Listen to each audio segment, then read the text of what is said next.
Another day of street riots in Greece deepened worries on Wall Street. Does Europe, in fact, have the ability to take the tough medicine it needs to take and get back on its feet economically to start to grow again?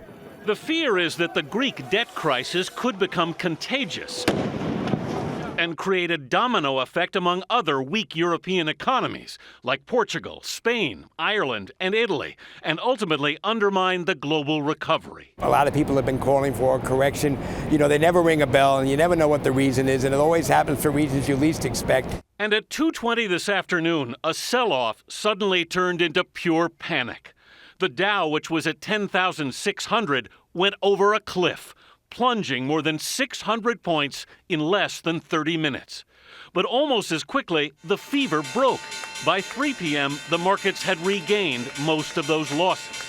Remember, we do a lot of computer trading down here, so that came in and just pushed the market right down. Two stocks had terrifying falls. Procter & Gamble dropped from $62 a share to $39 in minutes.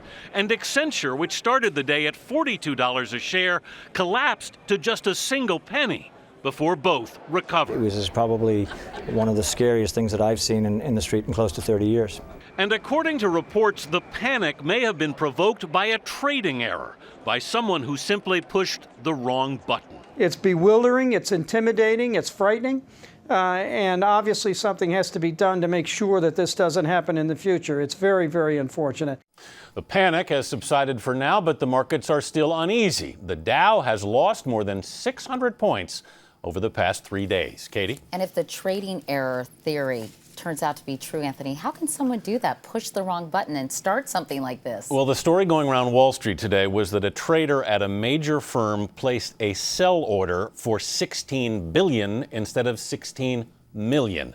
Now, when that happens, it can have a cascading effect, essentially triggering a series of computer sell-offs that can lead to what we saw today. And I understand this is called a fat finger trade or something like this, but aren't there safeguards against something like this happening? On the New York Stock Exchange, there are what they call circuit breakers for stocks. Those circuit breakers kicked in today, but the stocks can then be sold on other markets, which is what happened. Anthony Mason. Anthony, thanks very much.